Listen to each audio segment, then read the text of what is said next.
I've moved from my office and music room into my art studio. This will give me a little more room to demonstrate some of the exercises that we'll be doing in the future in this series of Chekhov techniques.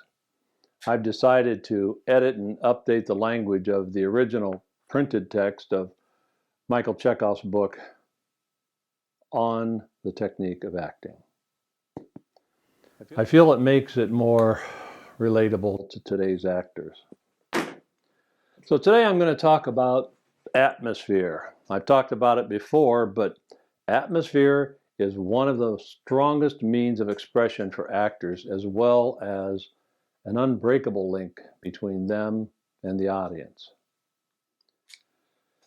Today, almost any kind of performance, whether it's film or television or live theater, uses music to create atmosphere from one scene to the next. Think about how much that music score will affect you and your emotions while you're watching.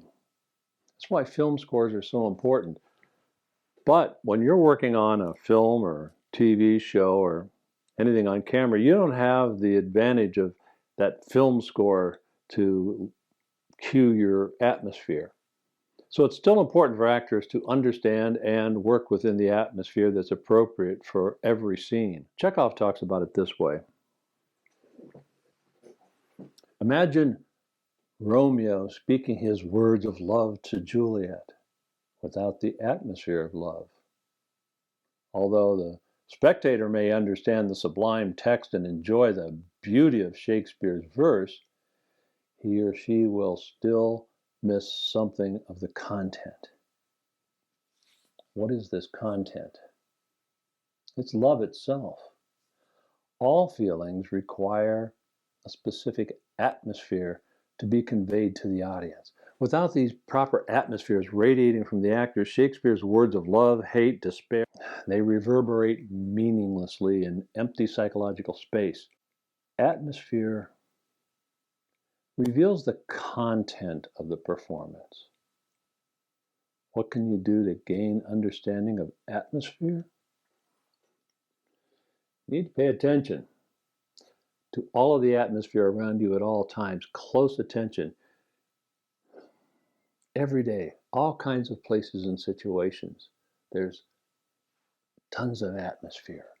From the serenity of a cathedral or a small church, a school, an office building, the atmosphere of an operating room, the tension you feel there, the big city streets or a small town main street.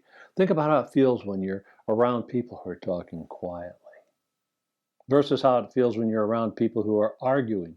Each different atmosphere that you didn't create, but felt and reacted to, much like music.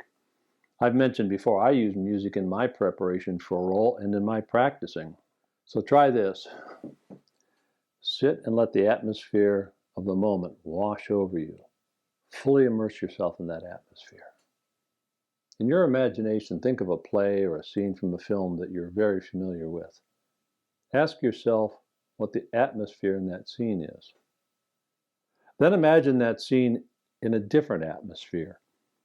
Tweak it a little bit. Don't rush. Take the time to let the characters develop their own reactions to the subtle nuances that you made to the atmosphere. This will inspire your imaginary characters. Suddenly you realize that these images truly have an independent life. And then change that atmosphere and keep trying different things and see how that would affect it.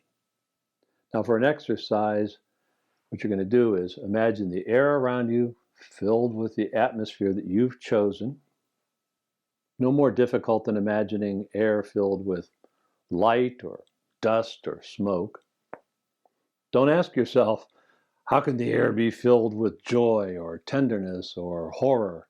You have to try it practically. Your first effort will show you immediately how simple it is. Now, what you have to learn is how to sustain the imaginary atmosphere that now envelops you.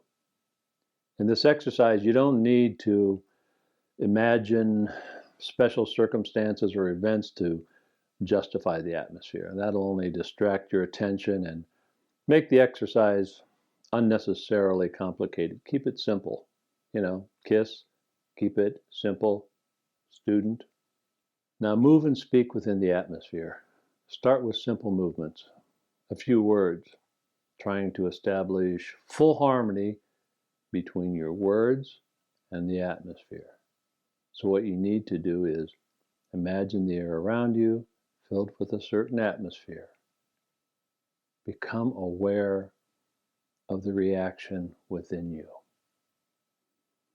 Next, move, speak in harmony with the atmosphere. Finally, radiate it back into the space around you. As you advance in this technique, you begin to notice that atmosphere is never static. It's dynamic, a process rather than a state. It lives and moves constantly. Although this movement is purely inward, it's invisible, a psychological one. Without atmosphere, the performance becomes mechanized. It can be intellectually understood. Its technical skills can be appreciated, and yet it will remain cold and heartless. Remember, the work must never show. So you need to practice and practice and practice these until it's not work anymore. The effect of atmosphere is often obscured by the individual feelings of actors, flashing here and there during the performance. But separate actors are only part of the whole and have to be united with each other and with the audience to create a performance. That's an organic whole. How can they do this if they're not all enveloped in one atmosphere?